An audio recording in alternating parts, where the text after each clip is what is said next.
Oftentimes, we don't show gratitude for those human rights defenders, the truth tellers, for those who speak up against tyranny, particularly those from our Muslim world. So we decided to create an award, our own Oscars. Why not, right? But this is the first time we're doing it, and we want to honor those who have sacrificed much for the better of society. And we named it the Badshah Khan Beacon of Truth Awards in the name of a famous Pakistani human rights activist. We recognize there are many who have sacrificed. Some are sitting in this room. Jay Abdo, Fadia Fash. We feel your pain. I feel your pain. Your pain inspires us to do better. This is the first year we are giving such an award, and we hope to acknowledge more truth tellers in the future. On behalf, تعال هنا.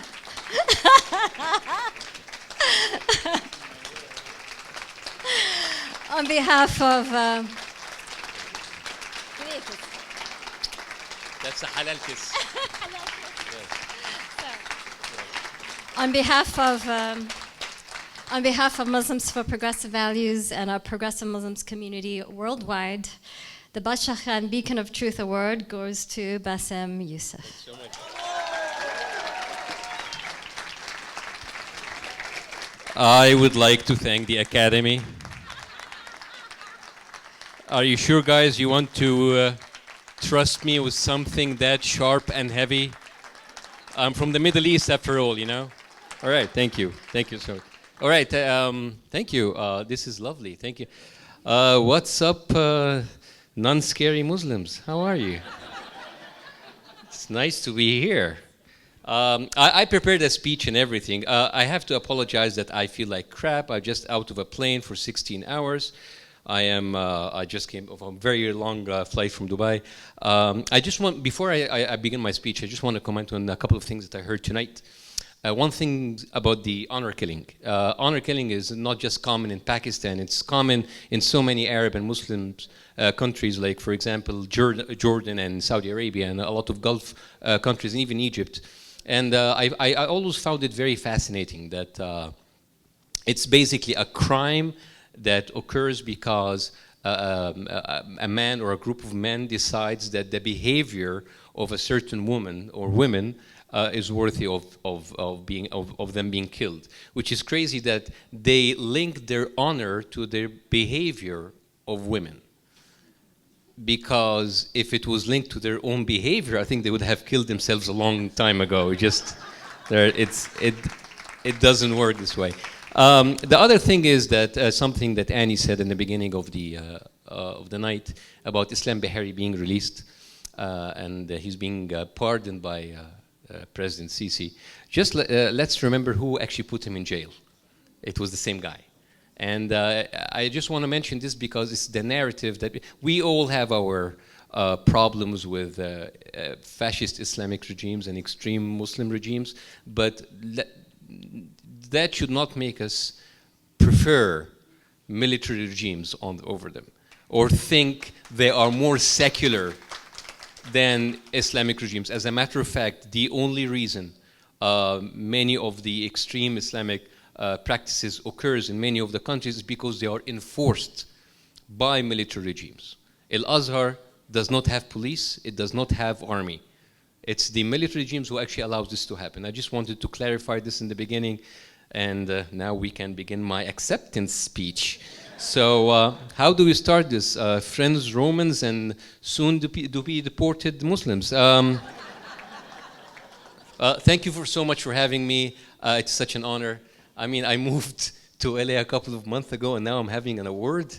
It's like a welcome package to residents. I don't know. And I know that LA loves to pat themselves on the back during award seasons, but there's room for only one Egyptian in this room and in this town, and we all know that it's Rami Malek, of course. It's the and so I saw the name of your group, which is Muslims for Progressive Values. Nowadays, for many people, the name Muslim Progressive is kind of an oxymoron. It's like Fox News, fair and balanced. And I was a bit hesitant to accept the invitation because, as you might have heard, I am not very popular with many people who call themselves Muslims. And I'm also not very popular with people who call themselves patriotic. Both of them have very poor sense of humor. I'm hated by both, so apparently I must be doing something right. And that reminds me with America's first politically subversive comics, Groucho Marx, who stated, I wouldn't want to belong to any club that would have me as a member. But then I had an enlightening call with Annie and a change of heart. She told me about your group and what you stand for, and there was no need for hesitation anymore. So now I know I'm here amongst friends.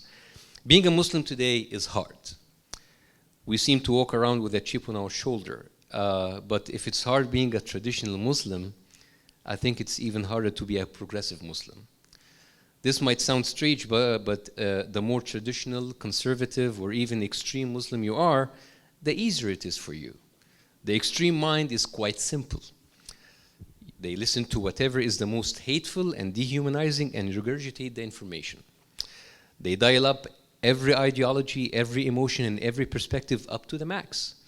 When those who consider themselves custodians of Islam tell you that God is on our side, you can justify any hurtful language or behavior without a second thought. This mindset is universally common. There is a perceived religious hierarchy within all major religions. When boiled down, it is no different than being a racist. An extreme mind can only see extreme differences.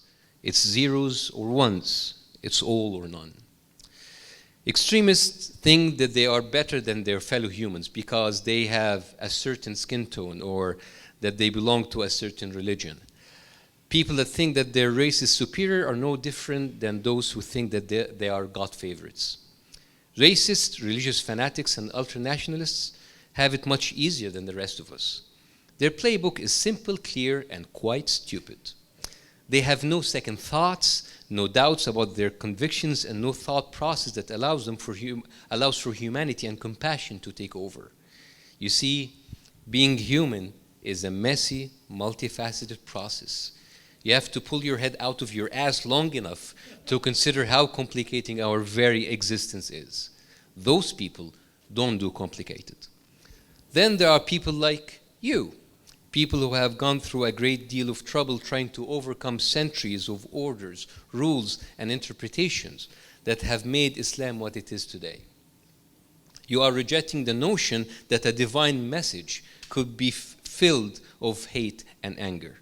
You bravely go against the tide, resist the common narrative, and revolt against the status quo. But still you can't win. Your ideas may be considered blasphemous by many mainstream Muslims. And on the other hand, many of those who hate Islam, especially after seeing how it is represented today, they reject your ideas of being Muslim altogether. They accuse you of cherry picking, trying to create a new religion of your own, or at best, they call you a delusional hippie who got it all wrong. Islamists and Islamophobes have one thing in common. They don't consider you to be a good enough Muslim. You guys really got the worst of both worlds. Every day you find yourself having to prove something. You are trying to prove to non-Muslims that the actions committed by some people belonging to the same religion as you are not representative of your beliefs, while simultaneously recognizing where it came from.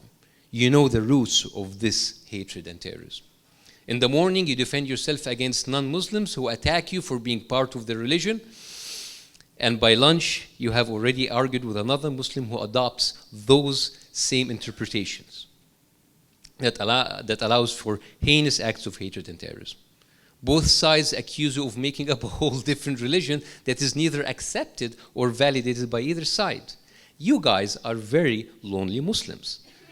We should start creating a Tinder-like app for you. Netflix and chilling afterwards is optional. So I'm sorry to say that Islam as it exists today, as it is represented by the angry, bigoted majority, has made it difficult for all of us. You can't escape the mainstream generalization, and it really doesn't matter if you call yourself Muslim or not. if you remain in the faith or totally denounce it. You will be considered that kind of Muslim. Our skin, our accent, our names have locked us into this stereotype forever. Except, of course, Michael Alexander. You're white, so you can pass for anything. This is why trying to inspire change and pushing for a more progressive narrative into the faith is not just a choice. It's a matter of survival. When hatred, xenophobia, and racism dominate the narrative, it doesn't matter how faithful you are or how committed you are to the faith. It will never be enough for the most extreme among us. You might be an atheist named Muhammad, or an Egyptian Christian Copt named Michael, or an Indian Sikh named Singh. Fanatical hatred doesn't discriminate. The haters will find a way to denounce us all. Trying to find a way to make the fanatics on both sides view us differently is no easy task. But it's not impossible. As a matter of fact, I do see hope. I see the tides turning. For hundreds of years, and maybe until very recently, there were generations who were deprived the right to question, to argue, or dispute anything that is related to religion. Although Islam prides itself as a religion that is devoid of false idols and a religion that encourages questioning and discovery, we can see over the years that many false idols have been created and are now an integral part of the religion. Those idols came in the form of old books, infallible sheikhs, and scholars who controlled the mindset of millions of Muslims even long after their death. For a very long time, questioning became prohibited. They told us it was prohibited to prevent fitna, to protect us from doubts and the weakening of our faith. Many Muslim scholars tell you that it is a religion of logic as long as it is a logic that they can control. Any attempt to dwell outside of the permitted parameters of total blind obedience is faced with scorn and contempt. But now there are younger generations that are not swayed or discouraged by this perceived prohibition of questioning or the ready-made guilt. They don't seek out scholars still living in the past who can't handle an inevitable future. The younger generations have access to unlimited sources of information. They are getting smarter and more cynical about what their parents took for granted. The extreme version of Islam that exists today is not only incompatible with the world we live in, it is also not sustainable. After decades of being carefully protected from questioning, this old version of Islam has grown weak and unfit. Avoiding challenge has atrophied the traditional religion. The so-called custodians of religion are feeling that. And due to their weaker state, they have nothing else to do but throw violent tantrums to try to withstand the changing tides. It is the people like you in this room who will help shape what the religion would look like in the next few decades. It's no easy task, and we may not see the results today, but the process has already started. You call yourselves Muslims for Progressive Values, or MPVs, but really you should be considered Islam's MVPs. I'm grateful that you could consider me as a part of the team. Thank you for the award. Thank you so much for honoring me.